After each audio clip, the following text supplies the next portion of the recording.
الحمدللہ رب العالمین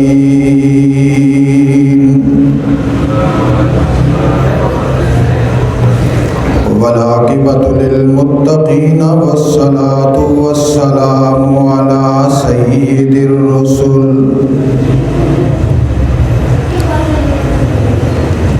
والصلاة والسلام علی سید الرسل وخاتم النبیین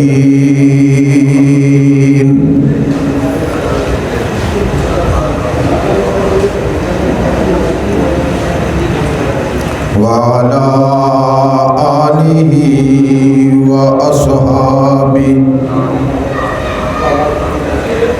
وأصحابہ الطیبین الطاہرین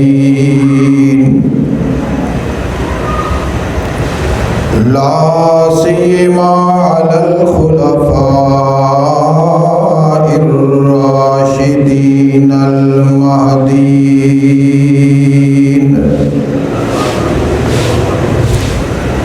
ولعنۃ اللہ علی اعدائہم وأعداء الإسلام والمسلمين أما بعد أعوذ بالله من الشيطان الرجيم بسم الله الرحمن الرحيم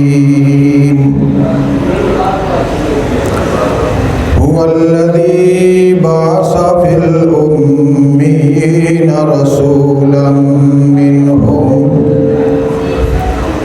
يتلو عليهم آياته ويزكيهم ويعلمهم الكتاب والحكمة وإن كانوا من قبل لفي ضلال مبين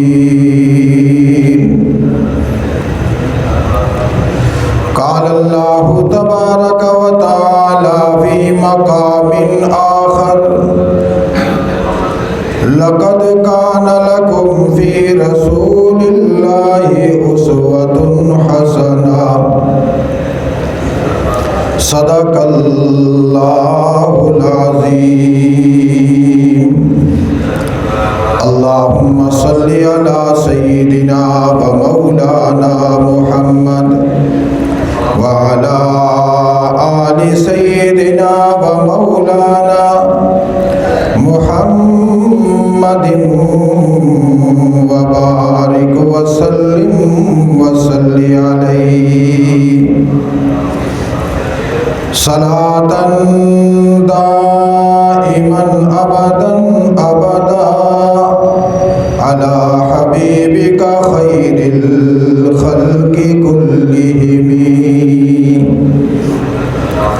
هو الحبيب الذي ترجى شفاعته لكل حول من الأحوال مقتحم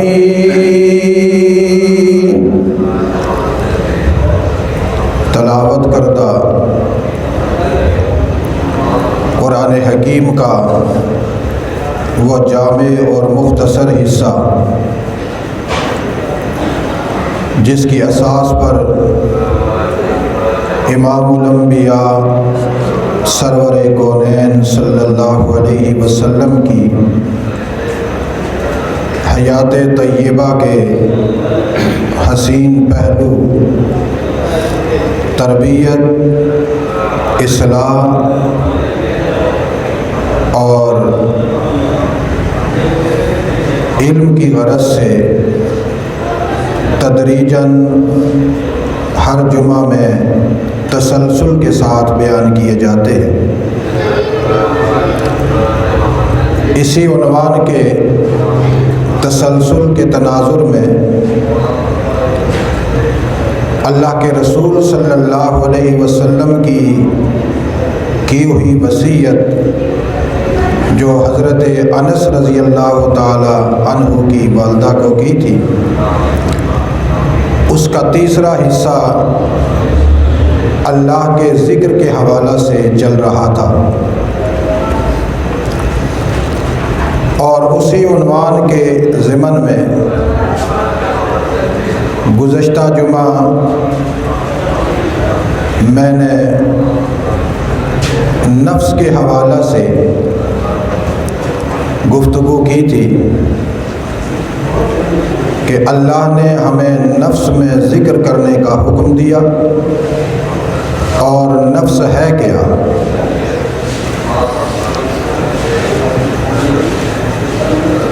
نفس کی تعریف اور تعارف بھی کروا دیا تھا۔ آج کی نشست میں میں یہ کوشش کروں گا کہ وہ چند جامع وظائف اور ان کی تشریح یا ان کا خلاصہ آپ حضرات کو یاد کروا دوں، تاکہ اگر ان وظائف کو آپ دائمی طور پر اپنی زندگی میں رکھیں تو زندگی بھی کامیاب اور حسین ہو جائے گی، اور امام الانبیاء سرور کونین صلی اللہ علیہ وسلم کی آمد کا مقصد بھی اس میں مکمل ہوتا ہے۔ وہ چند وظائف جن سے انسان کی حیات روشن ہوتی ہے، زندگی منور ہوتی ہے، توحید کے چراغ روشن ہوتے ہیں، سنت کے بلب جلتے ہیں، اللہ کی رحمت کی آمد و رفت ہوتی ہے، رحمت الہی بار بار بندے کا دیدار کرتی ہے، اور انسان کے دامن میں رہنے والی کوئی بھی خطا کی حیثیت سے نہیں رہتی، بلکہ درجات کا بلند ہونا اس کا مقدر بن جاتا ہے۔ اس حوالہ سے چند باتیں انشاءاللہ آج کی نشست میں ہوں گی، چونکہ اللہ نے ہمیں یہ حکم دیا تھا قرآن کریم میں، وَاذْكُرْ رَبَّكَ فِي نَفْسِكَ، اپنے نفس کو پاک کرنے کے لیے اپنے رب کو یاد کرو۔ اب ظاہر ہے جو نفس اللہ نے ہمیں دیا، ہمارے وجود میں رکھا، ہمیں اس نفس کے ساتھ زندہ رکھا، ہمیں اس نفس کے ساتھ بنایا، اور ساتھ ہی ایک نسخہ کیمیا بھی دے دیا جو اس نفس کو صحیح رکھتا ہے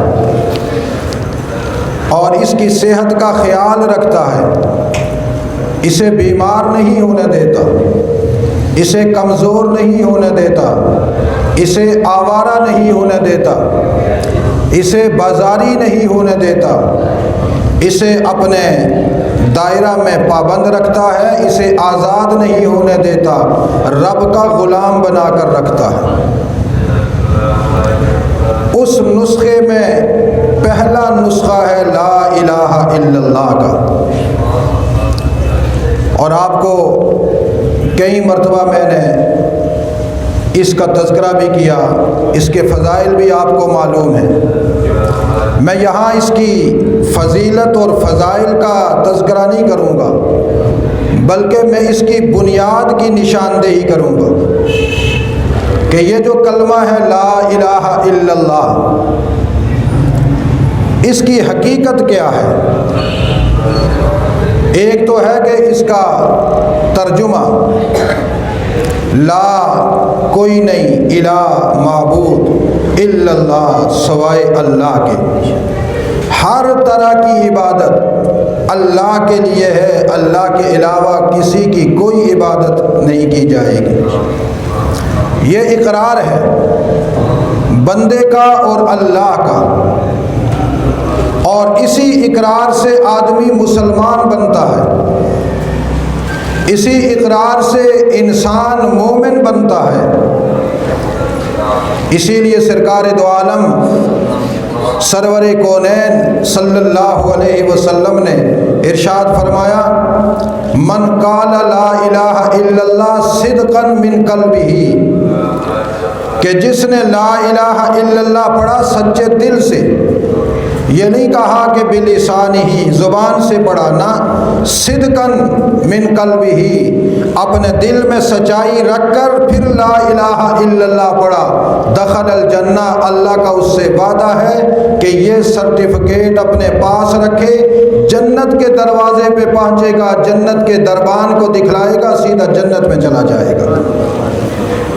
بلکہ میں تو یہاں تک کہتا ہوں کہ اس کو یہ لا الہ الا اللہ کا سرٹیفکیٹ دکھانے کی بھی ضرورت نہیں پڑے گی، جنت کا دربان، جنت کے گیٹ پہ کھڑا فرشتہ، رب رحمان کا وہ رضوان اس کی پیشانی پہ توحید کے نقشے دیکھ کر اس کو کہے گا، مرحبا، جلدی آ جا، تیرے استقبال میں میں کھڑا تھا، تیری پیشانی بتلا رہی ہے کہ تو لا الہ الا اللہ صدقاً من قلبہ، سچے دل سے پڑھنے والا ہے، آج جنت کے نظارے تیرا انتظار کر رہے ہیں۔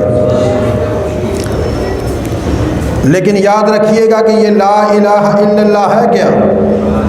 یہ ہمارے نبی امام الانبیاء صلی اللہ علیہ وسلم کی نبوت کا پہلا عنوان ہے۔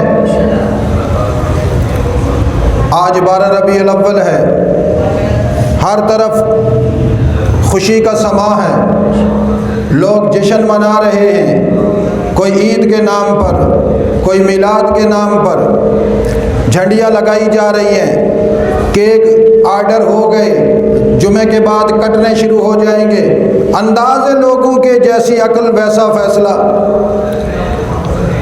لیکن میں جو اصل رسول اللہ کی میلاد ہے وہ بتلانا چاہتا ہوں، یہی رسول اللہ کی میلاد ہے اور یہی امت کی فلاح ہے، اور اسی میں امت کی کامیابی ہے، اسی میں امت پاک صاف ہو کر رسول اللہ کے دربار میں بیٹھنے کے قابل ہوتی ہے۔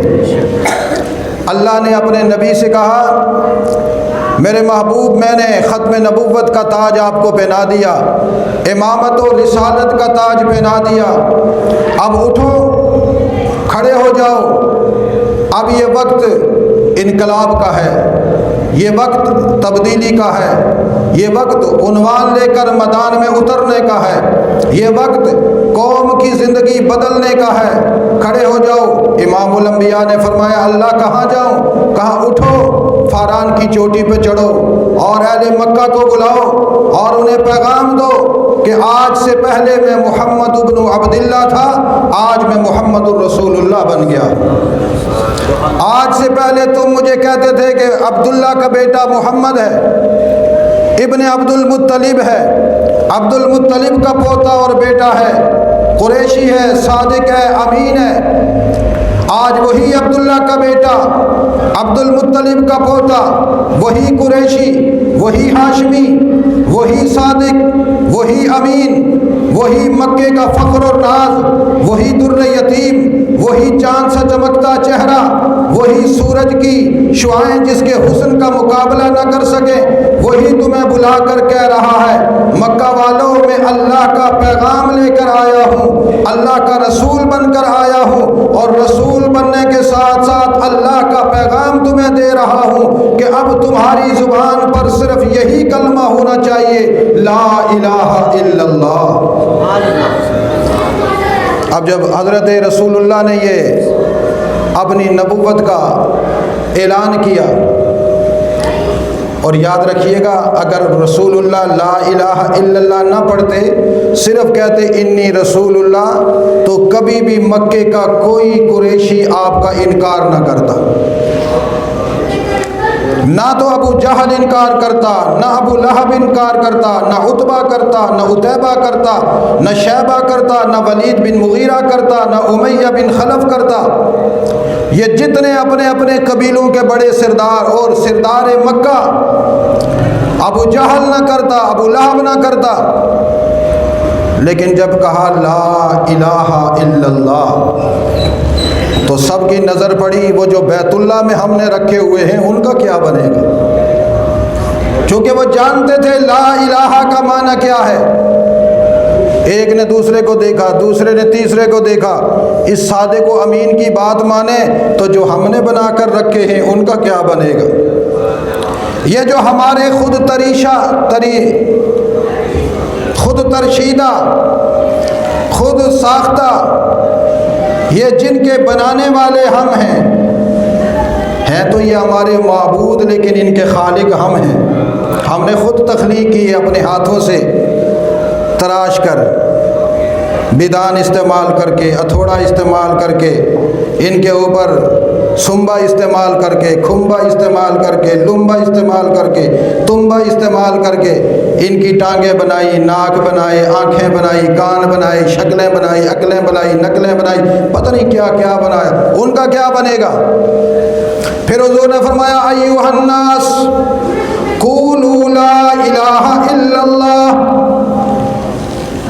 جب دوسری مرتبہ کہا تو سب سے پہلے آپ کے چچا ابو طالب نے پتھر اٹھایا اور زور سے دے مارا کہ تو ہمیں کہتا ہے صرف ایک کو مانوں، ایک کو معبود مانوں، یہ جو ہم نے بیت اللہ میں 360 لا کر رکھے ہیں ان کا کیا بنے گا،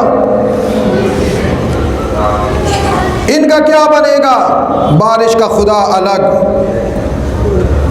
گرمی کا خدا الگ، سردی کا خدا الگ، اولاد کا خدا الگ، رزق کا خدا الگ، پتہ نہیں کس کس کے الگ الگ پیشوا، حاجات کا الگ، نظر و نیاز کا الگ، ہر ایک کو الگ الگ خدا بنا کر رکھا ہے۔ دنیا کے اتنے بڑے کام اکیلا ایک اللہ کر سکتا ہے،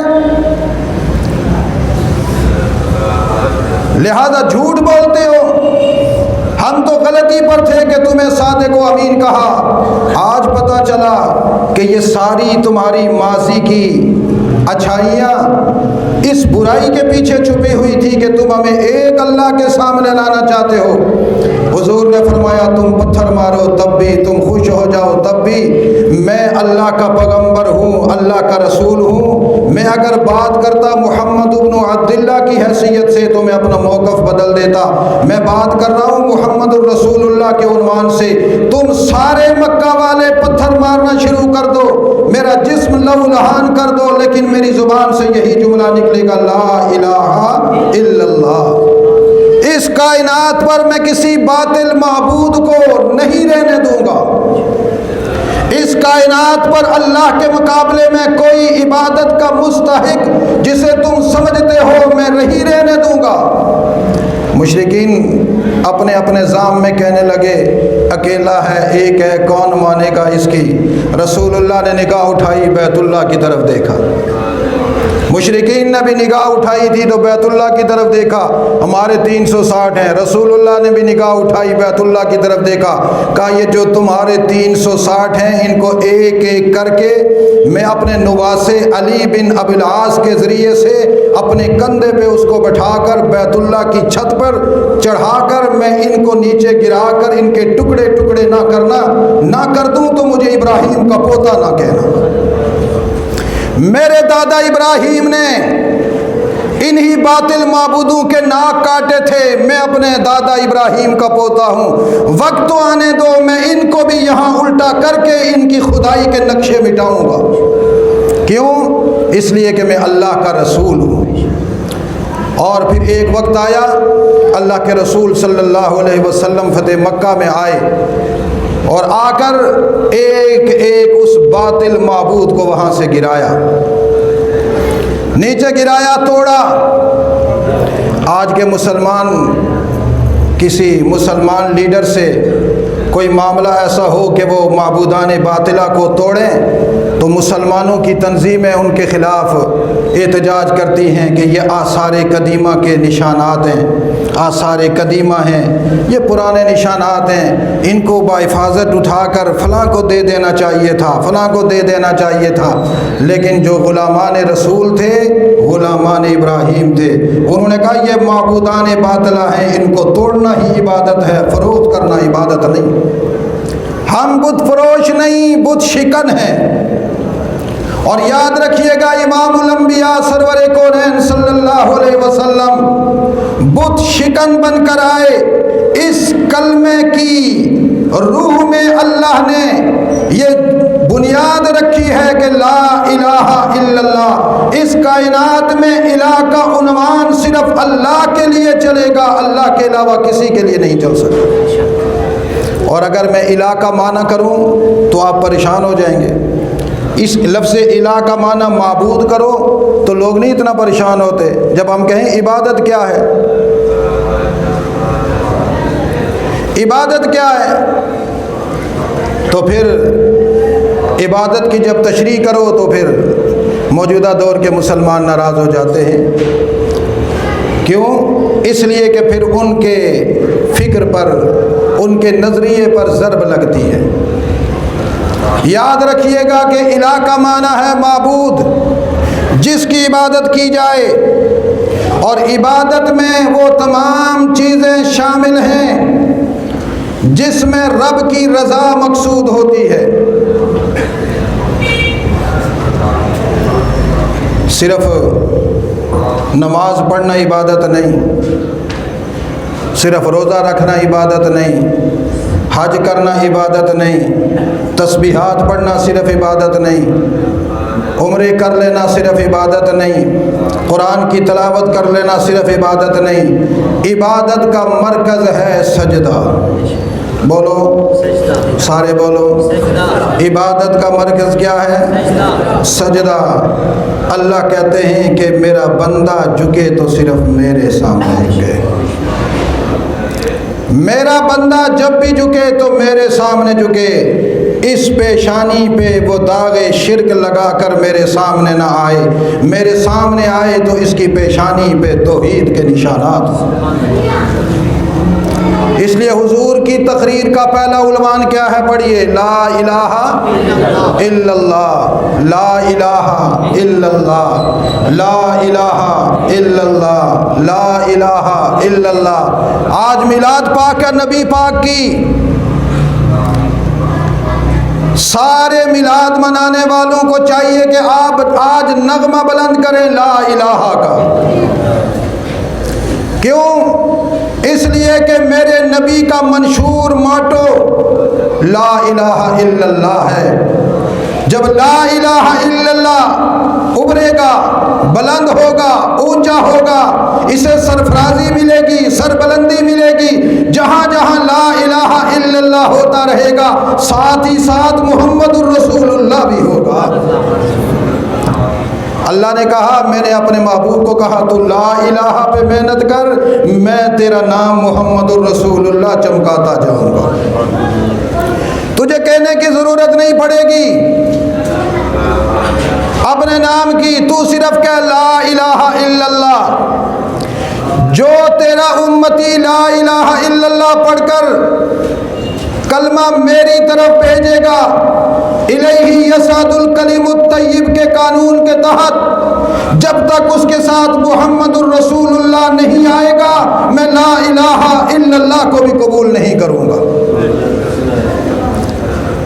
یہ جملہ پھر سنو، جو لوگ کہتے صرف لا الہ الا اللہ، اللہ کا وعدہ ہے حضور سے، جو لا الہ الا اللہ تنہا پڑھے، محمد الرسول اللہ نہ پڑھے، اس کا اقرار نہ کرے، اللہ کو یہ لا الہ بھی قبول نہیں۔ وہ مت سمجھے کہ میں صرف لا الہ الا اللہ سے مسلمان ہو جاؤں گا، اللہ نے کلمے کی تکمیل کی ہے محمد الرسول اللہ سے۔ اور اس میں بڑی باریکی ہے، کہا میں الہ ہوں، یہ میرا رسول ہے، اس کو رسول مانو، میرا پیغمبر مانو، میرا قاصد مانو، میرا پیغام پہنچانے والا، میرا جلیل القدر، سارے نبیوں کا سردار، سارے نبیوں کا امام، اس کو مانو، جیسے یہ کہے ویسے کرو، اس کی ترتیب سے جو لا الہ الا اللہ پڑھے گا اسی کو میں محمد الرسول اللہ عطا کروں گا۔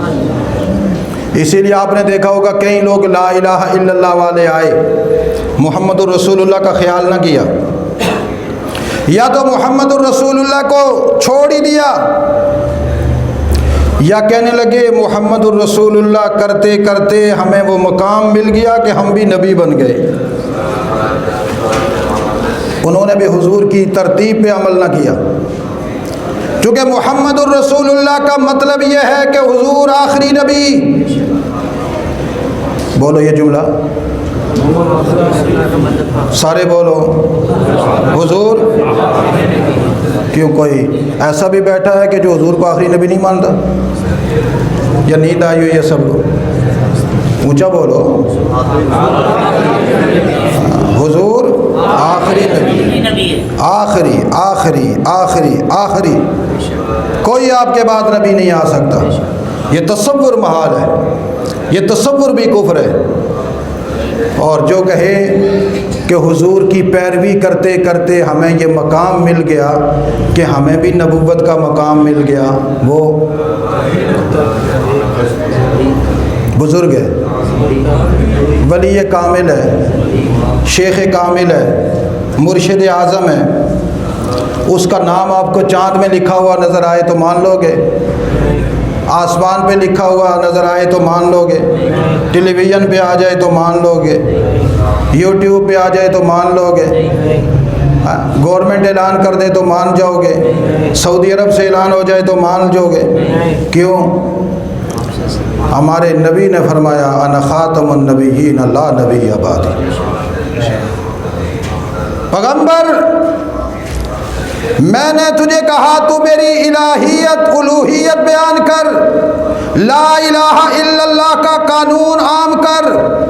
میں تیرے لیے قانون یہ بیان کرتا ہوں، ما کان محمد ابا احد من رجالکم ولکن رسول اللہ و خاتم النبیین۔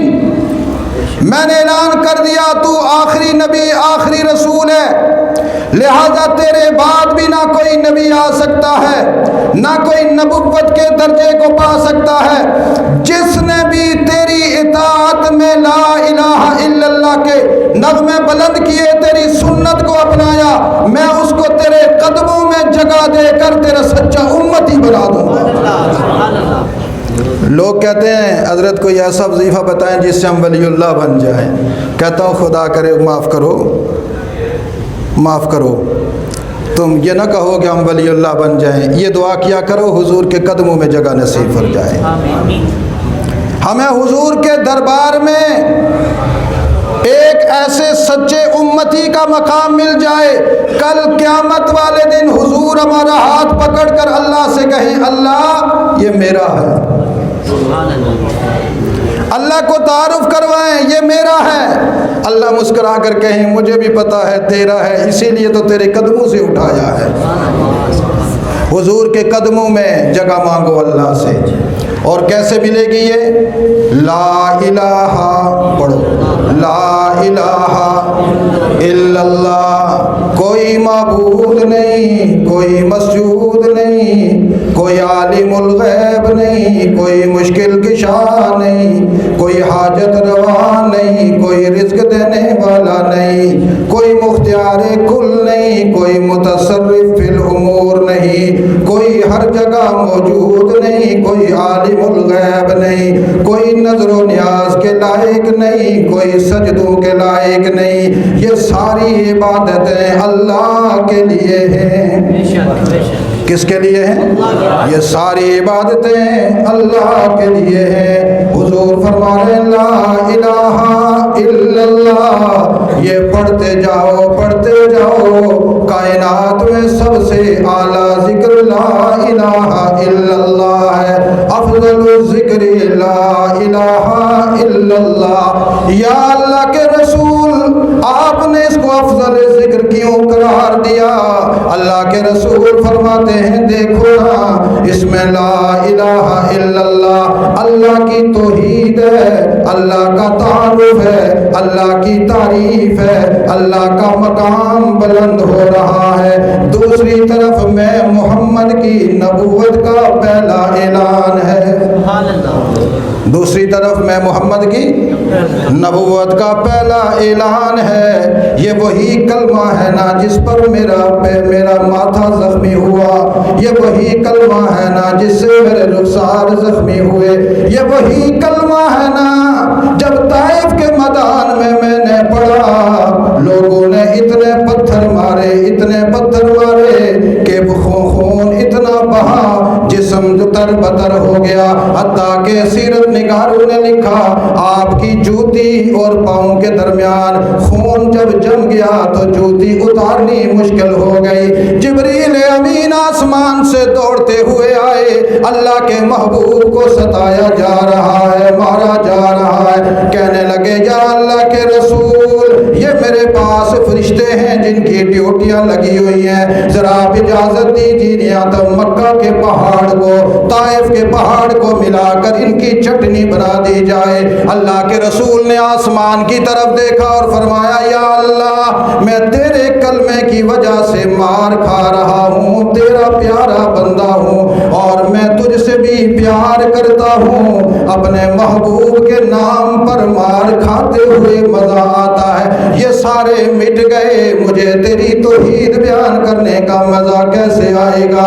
یا اللہ مجھے رہنے دے، ان کو بھی رہنے دے، میں اتنی محنت کروں گا، اتنی محنت کروں گا، انہی کی اولاد کلمے پڑھ کر میرے دائیں بائیں چلے گی، میں پڑھوں گا لا الہ الا اللہ، طائف میں بھی یہ کلمہ گونجے گا، مکہ میں بھی گونجے گا، مدینہ میں بھی گونجے گا، بدر میں بھی گونجے گا، احد میں بھی گونجے گا، احزاب میں بھی گونجے گا، بلکہ جزیرت العرب میں گونجے گا، اتنا گونجے گا کہ عرب سے نکل کر عجم میں پہنچے گا، دنیا کا کوئی کچا پکا گھر نہیں رہے گا جہاں سے صدا نہیں آئے گی۔ میرے محبوب نے فرمایا اس کلمے کو پڑھتے ہوئے مجھے لطف آتا ہے اور اس کلمے پہ مار کھاتے ہوئے بھی مزہ آتا ہے، میرے اللہ رہنے دے۔ جبریل امین واپس گئے، جا کر کہنے لگے اللہ تیرے محبوب نے تو یہ جواب دیا، رب نے مسکرا کر جبریل کو کہا ہوگا محبوب میرا ہے، محبوب میرا ہے تو پھر میری محبت میں مار کیوں نہ کھائے؟ تو مجھے بھی قسم ہے اپنے محبوب کی پیشانیوں کی، اس دھرتی پر جب تک سب سے میں محمد محمد محمد نہ کروا دوں تو پھر بھی میں محمد کا الہ نہیں۔ تو آج محمد محمد ہو رہی ہے یا نہیں ہو رہی؟ بولو سارے۔ تو یہ اللہ کا وعدہ جو لا الہ الا اللہ کثرت سے پڑھے گا، محمد الرسول اللہ کی پیروی کرے گا، اللہ اس کو توحیدی بھی بنائیں گے، محمد الرسول اللہ کا سچا امتی سنی بھی بنائیں گے۔ اور قیامت والے دن جگہ کہاں ملے گی؟ اس لیے اولیاء اللہ بننے کی چکر میں نہ رہو، غلامان محمد بنو، اور رسول اللہ کے غلام سے بڑھ کر کوئی درجہ نہیں ہے، امتی کے لیے اس سے بڑھ کر اور کیا درجہ ہوگا؟ اور یہ پہلا۔ دوسرا ذکر اب ہمیشہ یہ ذہن میں رکھیے گا، روزانہ کوشش کریں 200 مرتبہ یوں آنکھیں بند کر کے پڑھیں گے، لا الہ الا اللہ، لا الہ الا اللہ، لا الہ الا اللہ محمد الرسول اللہ۔ تیسری مرتبہ ساتھ پڑھو محمد الرسول اللہ۔ یہ اولیاء اللہ نے طرز بتلائی ہے، پورا کلمہ ہر دفعہ پڑھ سکو تو بہت ہی اعلیٰ بات ہے، لا الہ الا اللہ محمد الرسول اللہ، لا الہ الا اللہ محمد الرسول اللہ۔ اور دوسرا طریقہ یہ ہے لا الہ الا اللہ، لا الہ الا اللہ، لا الہ الا اللہ محمد الرسول اللہ۔ یہ پڑھنے سے انسان کے دل میں اللہ کا نور آتا ہے، محمد کا نور آتا ہے۔ یہ پہلا سبق ہے ذکر کا، وذکر ربک فی نفسک، اپنے نفس میں اپنے رب کا ذکر کرو۔ اور دوسرا وظیفہ بتلانے لگا ہوں، حضرت سیدہ عائشہ صدیقہ رضی اللہ تعالیٰ عنہ فرماتی ہیں جمع ان النبی صلی اللہ علیہ وسلم جمع اہل بیتہ، حضور صلی اللہ علیہ وسلم نے اپنے گھر والوں کو جمع کیا، فقال اور کہنے لگے اذا اصاب احدکم غم او کرب فلیقل اللہ اللہ ربی لا اشرک بہ شیئا۔ حضور علیہ السلام نے فرمایا اپنے گھر والوں کو جمع کر کے، اپنی بیویوں کو، اہل بیت کو، ازواج کو، بنات کو، جب تم میں سے کسی کو کوئی غم آ جائے، کوئی پریشانی آ جائے، اور غم اور پریشانی کے عالم میں جب تم ڈوب جاؤ، ادھر ادھر چکر لگانے کی ضرورت نہیں، ادھر ادھر دیکھنے کی ضرورت نہیں، اپنے آپ کو بٹھا لو اور کہنا شروع ہو جاؤ اللہ اللہ ربی لا اشرک بہ شیئا۔ اور لوگو میرا رب اللہ ہے اور میں اپنے رب کو اس طرح مانتا ہوں کہ اس کے ساتھ میں کسی کو شریک نہیں ٹھہراتا۔ رب محمد کی قسم، اللہ کے رسول نے فرمایا، سیدہ عائشہ صدیقہ رضی اللہ تعالی عنہا نے گواہی دی، حضور نے فرمایا بندہ بیٹھ پڑتا ہے اللہ اللہ ربی لا اشرک بہ شیئا، آسمان سے اللہ کے تسلی والے فرشتے اترنا شروع ہو جاتے ہیں، آ کر اس کے دل میں تھپکیاں دے کر کہتے ہیں پریشان نہ ہو، جس کو تو نے کہا اللہ اللہ ربی وہ تیرے حال سے واقف ہے، تیرے پریشانیوں سے واقف ہے، اس نے اپنے مامور فرشتوں کو آرڈر دے دیا ہے تیری پریشانیوں کو رحمتوں سے بدل دیں گے۔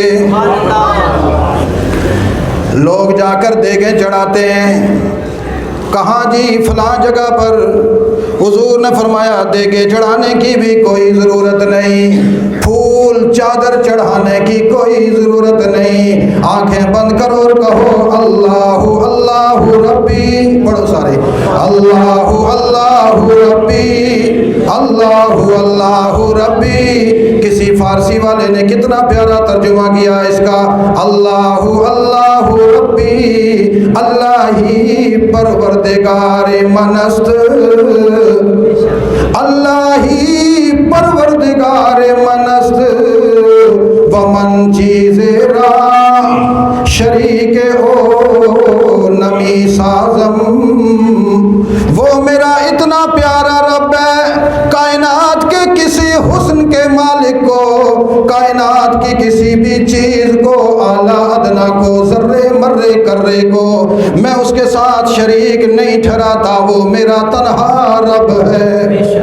اور یہی ترجمہ ہے لا الہ الا اللہ کا، یہی ترجمہ ہے لا الہ الا اللہ کا۔ اس لیے حضور نے فرمایا غم آئے تو کیا پڑھو، سارے پڑھو اللہ اللہ ربی اللہ اللہ ربی اللہ اللہ ربی لا اشرک بہ شیئا، میں اس کے ساتھ کسی کو مختار کل نہیں مانتا، حاجت روا نہیں مانتا، مشکل کشا نہیں مانتا، عالم الغیب نہیں مانتا، نظر و نیاز کے لائق نہیں مانتا، سجدوں کے لائق نہیں مانتا، جو کچھ ہے میرا وہی ہے وہی ہے وہی ہے وہی ہے، یہ کہتا رہتا ہے تنہائی میں، پڑھنے والوں کو پتا ہے جب یہ جملہ بندہ پڑھتا ہے مسائل حل ہوں یا نہ ہوں دل کو اطمینان ہو جاتا ہے۔ اور امت کا سب سے بڑا مسئلہ یہ ہے کہ جب اس کو اطمینان حاصل ہو جائے سمجھ جاؤ اس کے سارے مسئلے حل ہو گئے، کیونکہ جو مسئلہ امتی چاہتا ہے حل ہو، اللہ چاہتے ہیں اس کا حل نہ ہو، یہ اس کے لیے صحیح نہیں، یہ چاہتا ہے ہو جائے، اللہ کہتے ہیں مسئلہ تو بعد میں دیکھیں گے حل کریں گے یا نہ کریں گے، تیری پریشانی نہیں رہنے دوں گا، تجھے اطمینان دے دوں گا، اس لیے اللہ سے اطمینان مانگو، بولو اللہ سے اطمینان مانگو، یا اللہ اطمینان دے دے، تیری رحمت اتنی بڑی ہے کہ اطمینان سے بڑھ کر کوئی رحمت نہیں۔ تو یہ جملہ یاد رکھنا، وذکر ربک فی نفسک، نفس کو سامنے رکھ کر پڑھا کرو، اللہ اللہ ربی لا اشرک۔ یہ جو لوگ کہتے ہیں جی بڑی ڈپریشن ہے، بڑی پریشانی ہے، مصائب نے گھیرا ہوا ہے، تو پڑھو نا پھر، بچوں کو بتلاؤ نا پھر، زوجہ کو بتلاؤ نا پھر، گھر والوں کو بتلاؤ نا پھر، اہل بیت کو، اپنے گھر والوں کو بتلاؤ نا کہ اللہ اللہ ربی لا اشرک بہ شیئا ہمارے مصائب کا حل ہے۔ رب کا پیار ملتا ہے، رحمت ملتی ہے، توجہ ملتی ہے، رب اپنی آغوش رحمت میں لے لیتا ہے۔ وقت کم ہے، میں تھوڑی بات مکمل کرنا چاہتا ہوں، اس پر اسی کو یہاں بند کرتا ہوں۔ دوسرا وظیفہ اللہ اللہ ربی لا اشرک بہ شیئا، اور تیسرا صلی اللہ علیہ وسلم، پڑھو سارے، صلی اللہ علیہ وسلم محمد صلی اللہ علیہ وسلم۔ میں آپ مجمع کو ترغیب دینے کے لیے بتلا رہا ہوں، میرے شاگردوں نے ادنا سا فقیر ہوں رسول اللہ کے دربار کا، اگر قیامت والے دن اللہ مجھے رسول اللہ کے دربار کے کتوں میں شامل کر لے تو میری بڑی قسمت ہوگی۔ اگر مجھے یوں پکار لیا جائے یا قلب الرسول تعالنا، کہہ دیا جائے او رسول اللہ کے کتے ادھر آ جا، تو میں اپنے لیے سعادت سمجھوں گا، اس لیے کہ رسول اللہ کے دربار میں پہنچنا بھی قسمت کی بات ہے۔ رسول اللہ کے دربار میں پہنچنا بھی قسمت کی بات ہے۔ لوگوں، جس کی طرف رسول اللہ کی نگاہیں محبت پڑ جائے، وہ انسان بھی نہ ہو، لا شے بھی ہو، پھر بھی اس کو مقام مل جاتا ہے۔ میرے شاگردوں نے جو میرے ہاتھ پر بیعت ہیں 1.25 کروڑ مرتبہ آج رات درود مکمل کیا۔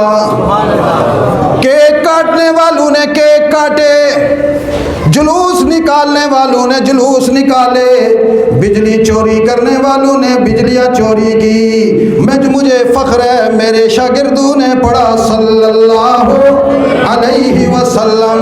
میں کیوں نہ ناز کے ساتھ بتلاؤں، صلی اللہ علیہ وسلم میرے نبی کا درود ہے، امتی پر فرض ہے، امتی پر لازم ہے۔ وہ امتی کیسا جو رسول پر درود نہ پڑھے، ساری رات میرا نبی کہے ربی امتی ربی غفر امتی ربی غفر امتی، اور امتی یہ نہ کہے کہ صلی اللہ علیہ وسلم۔ ایک بہت بڑے محدث نے لکھا، جب کوئی امتی ایک دفعہ پڑھتا ہے صلی اللہ علیہ وسلم، 70 سال کی عبادت لکھی جاتی ہے۔ کتنے سال کی؟ 70 سال کی عبادت۔ میری خانقاہ کے بنیادی اسباق میں سے ہے لا الہ الا اللہ پہلا سبق، اللہ اللہ ربی لا اشرک بہ شیئا دوسرا سبق، صلی اللہ علیہ وسلم تیسرا سبق۔ رسول اللہ کے روزے پہ بیٹھا ہوا تھا میں اصحاب صفا کے چبوترے پہ، 2.5 لاکھ مرتبہ درود پاک مکمل کر کے، 2.5 لاکھ مرتبہ پہلا کلمہ مکمل کر کے رسول اللہ کو ہدیہ پیش کیا۔ حضور نے میرے دل میں اللہ کی طرف سے یہ بات آئی، حضور کے محبت کی وجہ سے القاء ہو گئی، اپنی خانقاہ کے یہ اسباق رکھ لے، لا الہ الا اللہ اللہ اللہ ربی لا اشرک بہ شیئا محمد صلی اللہ علیہ وسلم۔ یہ الحمدللہ میں مدینے سے لے کر آیا تھا اور میں نے اس کا فیض دیکھا ہے۔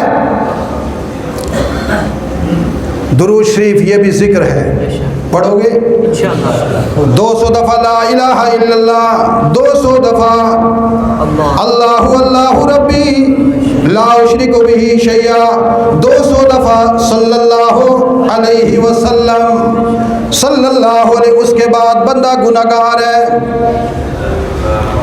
گناہ کر جاتا ہے، کرتا ہے، کون ہے جو گناہ نہیں کرتا؟ فطرت میں جو آ گیا۔ آخری سبق استغفر اللہ ربی، پڑھو سارے، استغفر اللہ ربی۔ اللہ فرماتے میرے محبوب میرے بندوں کو یہ بتلا دے کہ میں دیکھتا رہتا ہوں میرا بندہ کب گناہ کرنے کے بعد توبہ کرتا ہے۔ گناہ تو یہ کرتا ہے مجھے پتا ہے، میں نے خود بنایا، یہ جتنا بھی پاک باز بنے خطا تو ہوتی ہے اس سے، میں دیکھ رہا ہوتا ہوں کب کہے گا استغفر اللہ ربی، او میرے رب جس کا شریک کوئی نہیں، میں تجھ سے معافی مانگتا ہوں۔ میں دیکھتا رہتا ہوں جو ہی کہتا ہے استغفر اللہ ربی، میرے فرشتے بھاگ کر جا کر اس کے استغفار کو لے کر آتے ہیں، ان کے آنے سے پہلے میں معاف کر دیتا ہوں۔ استغفر اللہ کتنا چھوٹا سا جملہ ہے۔ سیدنا عبداللہ بن عمر رضی اللہ تعالیٰ عنہ فرماتے ہیں کننا نعد من رسول اللہ صلی اللہ علیہ وسلم فی المجلس الواحد 100 مرۃ، امام الانبیاء صلی اللہ علیہ وسلم کو ہم نے کئی مرتبہ شمار کیا، ایک مجلس میں بیٹھے ہوئے 100 مرتبہ استغفار کرتے تھے۔ اور جملہ کیا تھا؟ رب اغفر لی وتب علی انک انت التواب الرحیم، او میرے رب مجھے معاف فرما دے۔ کون کہہ رہا ہے؟ حضور صلی اللہ علیہ وسلم۔ بات سمجھانے لگا ہوں، سمجھنا کون کہہ رہا ہے؟ آج کل کا مسلمان، اس کو کون استغفار پڑھ، حضرت میں گناہ تو کرتا ہی نہیں۔ کئی مرتبہ لوگوں کا مصائب آفات ہوتے ہیں، ان کو میں کہتا ہوں استغفار، حضرت کوئی گناہ کرے تو استغفار کرے، کوئی ایسا وظیفہ بتائیں جس سے بس کچھ حالات ٹھیک ہو جائیں۔ کیا ہو جائے؟ بہت پریشانی ہے، گھر آتا ہوں بیوی ذلیل کرتی ہے، باہر نکلتا ہوں دوست ذلیل، بس بہت پریشانی ہے۔ اللہ کہتا ہے تم استغفار کرو، مجھ سے معافی مانگو، تمہارے چہرے کو عزت دار بنا دوں گا، روبدار بنا دوں گا۔ پڑھو تو صحیح نا۔ سرور کونین امام الانبیاء، نبی سے تو گناہ ہوتا نہیں، نبی معصوم ہوتا ہے، نہ کوئی صغیرہ نہ کوئی کبیرہ، کوئی گناہ نبی سے نہیں ہوتا۔ اور امام الانبیاء صلی اللہ علیہ وسلم، سب کہو صلی اللہ علیہ وسلم، سارے نبیوں کے سرور، نبی اکبر، آپ کے بارے میں یہ سوچنا بھی کہ آپ سے کوئی لغزش ہوئی، کوئی گناہ ہوا، کوئی خطا ہوئی، میں اس کو بھی ایمان نہیں مانتا، کفر مانتا ہوں۔ پھر حضور کیا کہتے ہیں؟ رب اغفر لی، امت کو تعلیم دینے کے لیے کتنا بھی کوئی بڑا حاجی بن جائے، علامہ بن جائے، شیخ السماوات و شیخ الارض بن جائے، ولی کامل بن جائے، پیر و مرشد بن جائے، تبلیغی بن جائے، حاجی بن جائے، مجاہد بن جائے، سالہ سال دین میں لگا لے، نگاہ اٹھا کر بھی نہ چلے، پھر بھی پڑھے استغفر اللہ ربی۔ کیوں؟ ہمارے نبی نے پڑھا وتب علی رب اغفر لی وتب علی، میرے اللہ مجھے معاف کر دے، میری توبہ قبول کر، انک انت التواب الرحیم، تیرے علاوہ کوئی تواب نہیں، تیرے علاوہ، اونچی آواز سے، تیرے علاوہ کوئی تواب نہیں جو رحمتوں کے ساتھ معاف کرے۔ انک انت التواب، تو ہی تو ہے۔ ہمارے ایک عالم تھے سید عبد المجید ندیم شاہ، وہ یہ جملہ کہلوایا کرتے تھے، ان کی یاد میں آپ کو بھی کہلا دیتا ہوں۔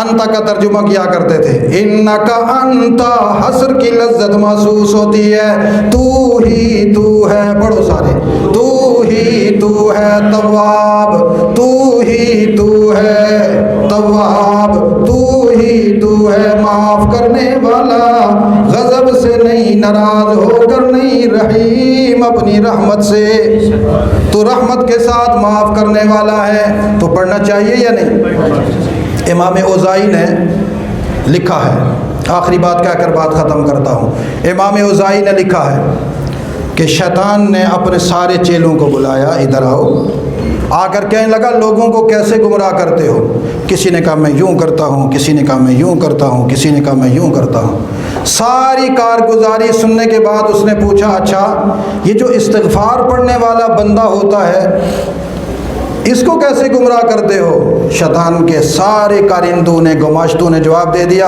امیر محترم یہاں پر ہم فیل ہیں، یہاں پر ہم، امیر محترم یہاں پر ہم کچھ نہیں کر سکتے۔ وہ کیوں؟ کہنے لگے آپ بھی ذرا جا کر تو دیکھیں نا استغفار پڑھنے والے کے پاس، ہمیں تو پوچھتے ہو کیوں، ذرا خود تشریف لے جائیے، جا کر دیکھیے استغفار پڑھنے والے کا تعلق، اس کلمے کا تعلق اللہ کی توحید سے ہے، وحدت سے ہے۔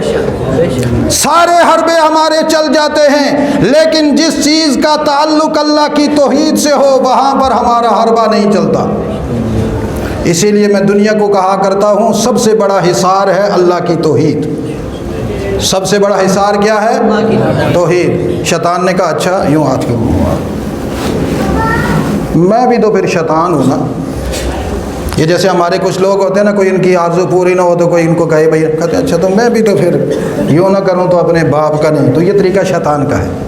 اس نے کہا میں بھی پھر اپنے باپ کا نہیں کہ اگر ان کو میں استغفار سے ہٹا نہ دوں، استغفار کا توڑ نہیں، لیکن میں ان کو استغفار سے غافل کروں گا۔ سارے چیلے جو یوں کیے ہوئے تھے نا بھول گئے، حضرت جی جلدی بتائیں کیسے کیسے؟ کہا میں ان پہ تمنائیں آرزوئے مسلط کر دوں گا، ان کو تمناؤں میں گرفتار کر دوں گا، آرزو میں، یہ دنیا کی تمناؤں میں، آرزو میں، یہ جب دنیا کے شغل اور تمناؤں میں لگیں گے، ان کی زبان سے استغفار ہٹ جائے گا، دل سے استغفار ہٹ جائے گا، توحید سے چھٹکارا مل جائے گا، نتیجہ یہ ہوگا کہ تم ان پر غالب ہو جاؤ گے۔ اس لیے پڑھو استغفر اللہ ربی، سارے پڑھو، پیچھے والے بھی پڑھو استغفر اللہ ربی۔ 12 ربیع الاول ہے، پڑھو حضور کا پیغام استغفر اللہ ربی۔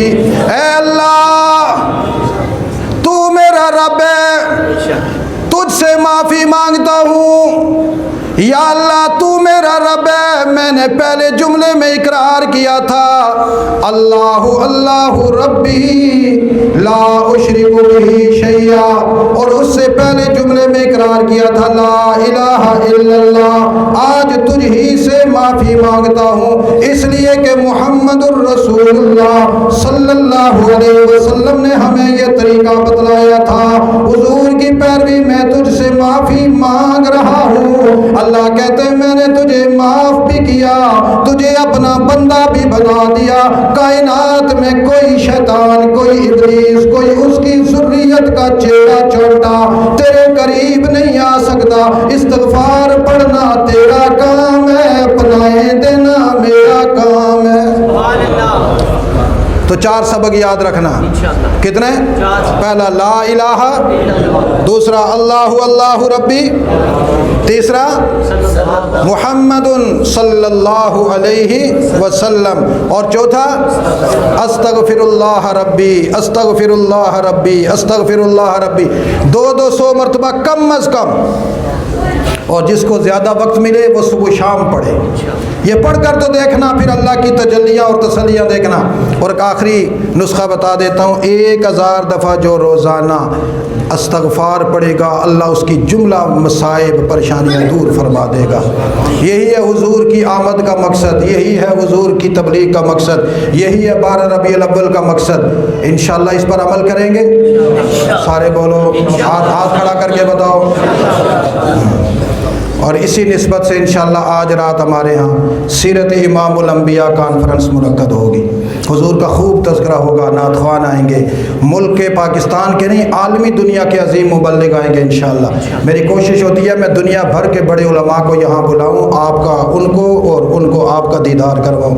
کل اللہ مجھ سے پوچھے تو کرتا کیا تھا، میں کہوں گا یہی تو میرا شغل تھا، یہی میرا مشغلہ تھا، اور اللہ مسکرا کر مجھے کہیں تیرے شغل مجھے پسند ہے، اس لیے آپ سب نے آنا ہے، آئیں گے، وقت نکالا کریں حضور کے لیے، حضور کے دین کے لیے، اللہ کے لیے۔